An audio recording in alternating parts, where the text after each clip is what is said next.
Pues dentro de las prisas que trae el Movimiento de Regeneración Nacional y sus aliados, también en Fast Track han aprobado la ley antilavado de dinero. Diputados ya remitieron la nueva norma para que sea atendida y para que siga el procedimiento. Sin embargo, ¿qué es lo que implica? ¿De qué estamos hablando? Esto fue hace apenas unas horas, se ha discutido rapidísimo cuando se supone que es una ley de alta relevancia, y de eso quiero que platiquemos esta mañana con Fernando Belauzarán, analista político. Fernando, ¿cómo estás? Muy buenos días. Erika, encantado de estar contigo, con tu auditorio. A ver, cuando dicen ley antilavado de dinero, pues podría sonar a algo que necesite este país. Sin embargo, Fernando, ¿qué es lo que realmente han aprobado? ¿En qué se está trabajando? Y lo pongo en estos términos de trabajando porque al final de cuentas se está gestando, pero con muchas dudas de si realmente se analizó a cabalidad cuáles van a ser los efectos y qué es lo que implica realmente esta ley. Sí, mira, para tener una idea clara de lo que significa hay que verlo en su integralidad. Están aprobando una serie de leyes que lo que están haciendo es establecer un control absolutamente vertical, además con muchísimo poder centralizado y una capacidad pues de espionaje y de etcétera, ¿no? Porque entre otras cosas ya podrán ver pues cuáles son tus cuentas bancarias, cuáles son tus movimientos, etcétera, sin ni siquiera una orden judicial, ¿no? Eso es en la plataforma. Es más, todos tus movimientos que tú hagas te van a pedir una CURP. Esa viene en otra ley, una nueva CURP que va a ser digitalizada y que va a tener tus datos biométricos y que es de utilización obligatoria para cualquier trámite del sector público y también de transacción privada, ¿no? Y van a juntar todas las bases de datos, etcétera, ¿no? En ese contexto hay que ver esta de lavado de dinero, en donde le dan unas facultades tremendas a Hacienda, Secretaría de Hacienda, ajá. Que es primero te congelo y luego averiguo, ¿no? Ellos por la pura sospecha pueden congelar cuentas. Recuerda que antes estaba la norma de que solo si una autoridad extranjera estaba investigándote, entonces para salvaguardar ese proceso te podían congelar las cuentas y luego investigar. Todo lo demás tenía que ser primero con la orden de un juez, con un procedimiento. Ahora ni eso. Y es, ¿qué te digo? Llama la atención porque finalmente ya se apropiaron del Poder Judicial, ¿no? Ya tener la orden de un juez de acordeón, pues es un trámite, pero para muchas cosas ni eso van a requerir. Van a requerirlo para intervenir la llamada, ¿no? ¿Qué quiere decir intervenir la llamada? Que escuchen tu comunicación, o que puedan ver tu mensaje. Para eso necesitarían la orden del juez, pero no necesitan la orden del juez para la geolocalización inmediata, claro.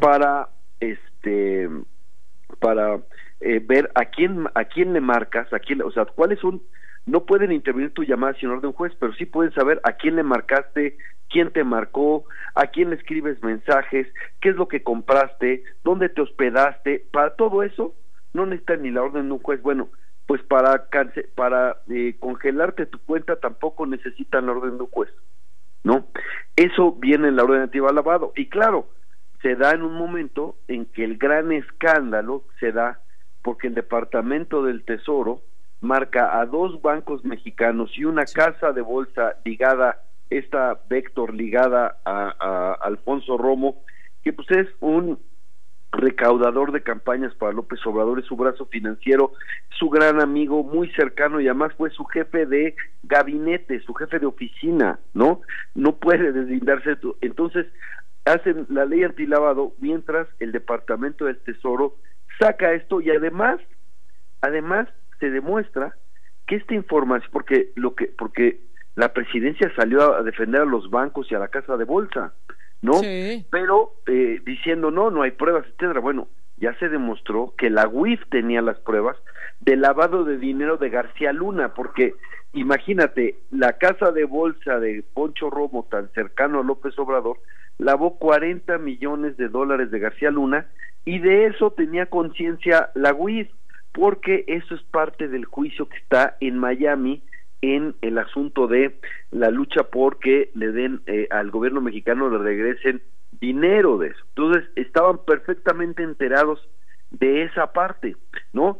Y hay evidentemente eso quiere decir además que hay una presión creciente del gobierno norteamericano hacia el gobierno mexicano, porque por supuesto que lo hacen a sabiendas, saben dónde van a pegar, lo hacen medido, y claro que tienen, pues, como se ve ya en lo que el mismo Departamento del Tesoro publicó, pues sí tiene sustancia o tiene pruebas que por supuesto pues debe haber un debido proceso. Claro. Y seguramente los bancos verán cómo se defienden, pero hay muchas cosas que están ahí, ¿no?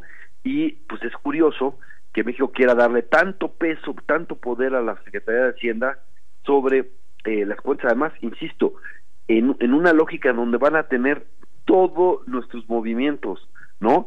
Y cuando digo todos nuestros movimientos es cuáles son tus rutas. Imagínate que toda esta información la fuera hackeada por la delincuencia, ¿no? Nada más imagínate el asunto de que sepan por dónde se mueve cada quien, cuánto es el dinero que tiene, cuánto es el dinero que tiene en cada cuenta, etcétera, y todo eso lo van a concentrar en una base de datos interconectada que le llaman Centro Nacional de Inteligencia o Plataforma Nacional de Inteligencia, algo así, donde van a estar todas estas bases de datos unidas, y Hacienda tendrá el momento en donde por la simple sospecha congelate la cuenta.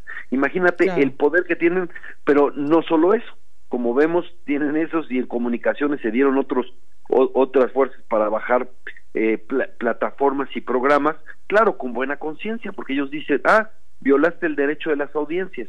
¿Quién lo determina?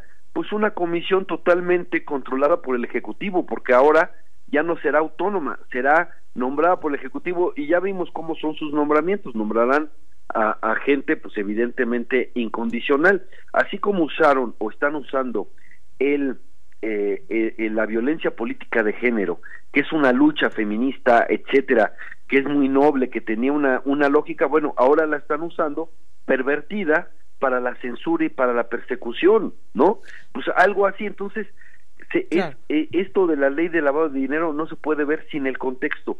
Está habiendo, si me permites la expresión, un Big Brother del bienestar con un gran poder sobre, ya no solo en lo que uno podría decir en la sociedad política, sino también de control hacia el ciudadano.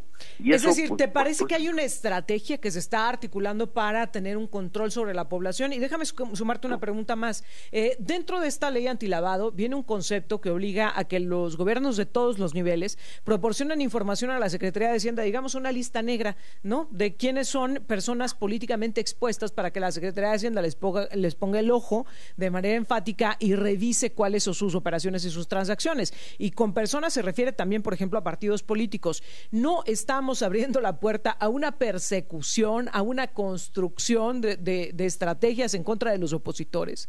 No, por supuesto, y además, pues lo hemos visto. Has visto a Pablo Gómez en la mañanera acosando opositores. Vimos incluso al mismo presidente de la República dando información confidencial de una candidata a la presidencia, sin haber cometido un solo delito, porque todo lo que presentó, no hay nada irregular, no hay nada ilegal, pero presenta datos personales, presenta asuntos, y además le pone el dedo a las empresas que legalmente habían contratado un servicio, ¿no?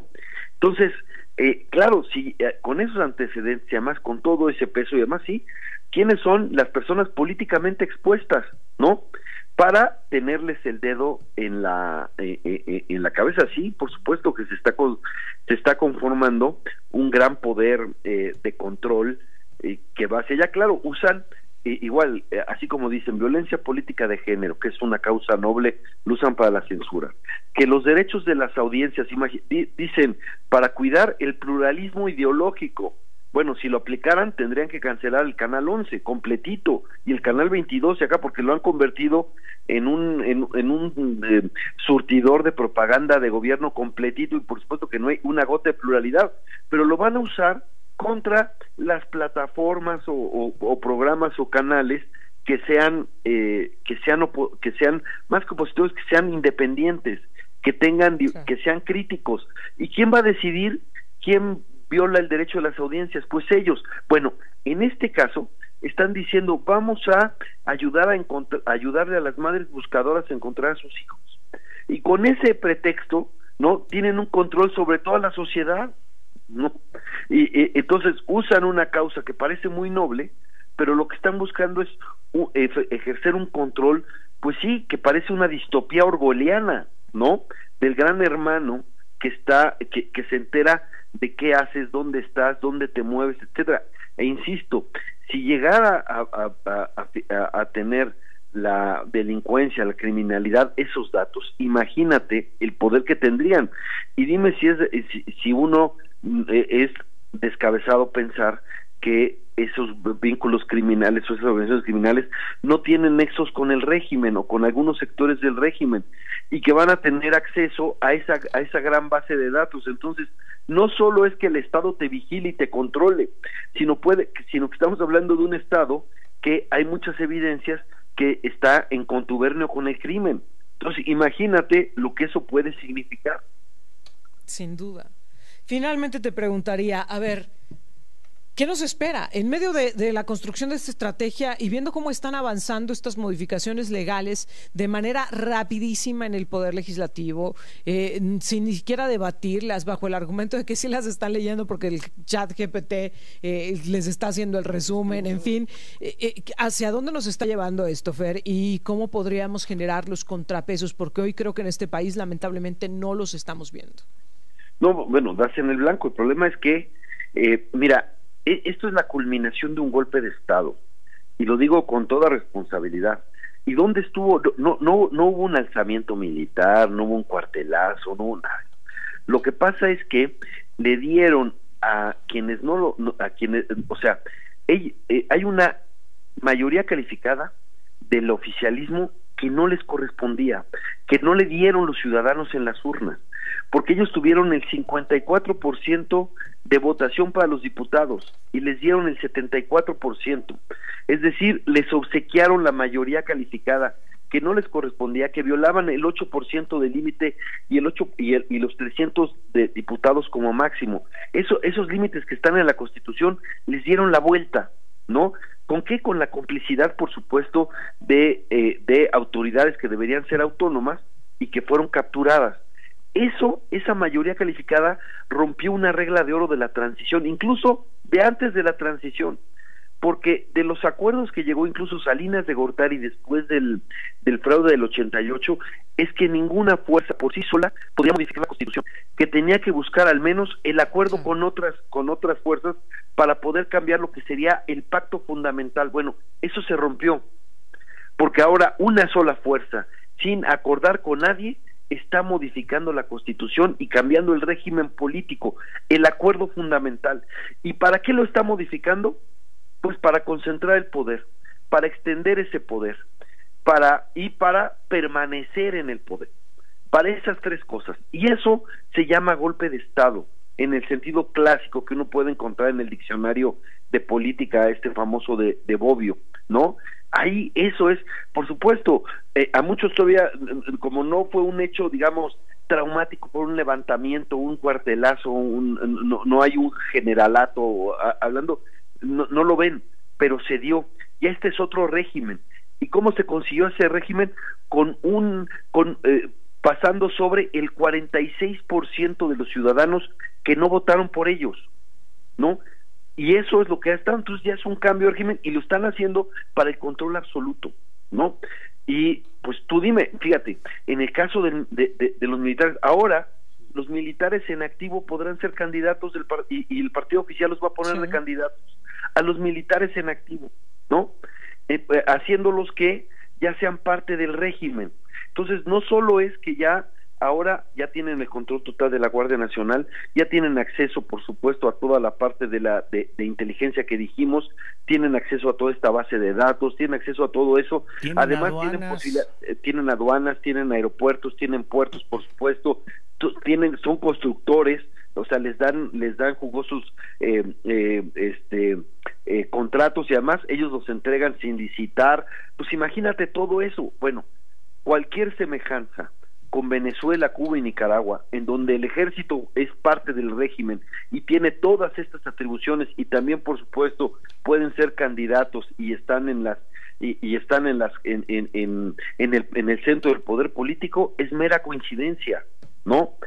Nada más para que vean lo grave que está pasando eso, porque mientras tienen a la pluralidad en la esquina y no han llegado al final, porque viene la reforma electoral, ¿sí?, que ya se anunció, van a acabar con el pluralismo, van a acabar con la autonomía de los órganos del organismo que organice las elecciones, y con la representación de las oposiciones. Por supuesto, lo van a hacer todavía más chica, pero mientras tanto le abren la puerta a las Fuerzas Armadas, al gobierno, al poder, regresándonos a la época de Calles. ¿Por qué digo que a la época de Calles? Porque cuando se fundó el PNR, ¿no? Papá del cuando PRI. Exactamente, eran 4 sectores, ¿no? Porque uno de esos sectores era el militar. Bueno, eso acabó de alguna manera después cuando Miguel Alemán hace un acuerdo, ¿no? Sí. Para que se vayan, digamos, hacia los cuarteles y tenían un acuerdo de coexistencia. Nunca les fue mal a las Fuerzas Armadas, pero no eran protagonistas de la vida política. Ahora, imagínate, pues ya es prácticamente un sector más, porque van a ser militares en activo. Es cierto que sí hemos tenido militares que han estado en las cámaras, etcétera, siempre había dos, pero eran militares en retiro. Ahora van a ser militares en activo, simplemente pidan una licencia unos meses antes y puedan ser candidatos. Fernando, pues tendremos mucho de qué seguir platicando, porque creo que la única posibilidad de reacción está justamente en la ciudadanía, y que es nuestra obligación también como ciudadanos, pues enterarnos, informarnos, generar un criterio y tomar acción. Por eso te agradezco como siempre que converses con nosotros. Diste en el blanco, eso es, la ciudadanía tendrá que en algún momento pues dar la cara y salir, porque lo que pasa es que no han sentido todavía las afectaciones que todo esto les significa, pero esto es muy grave, sí, porque claro, cuando un pueblo sacrifica su libertad en razón de la seguridad, pierde las dos. Ni es más seguro, pero siempre pierde la libertad. Esa es, digamos, la historia de muchísimas sociedades. Sin duda. Un fuerte abrazo, Erika, un fuerte abrazo. Muy buenos días. Fernando Belauzarán platicando con nosotros.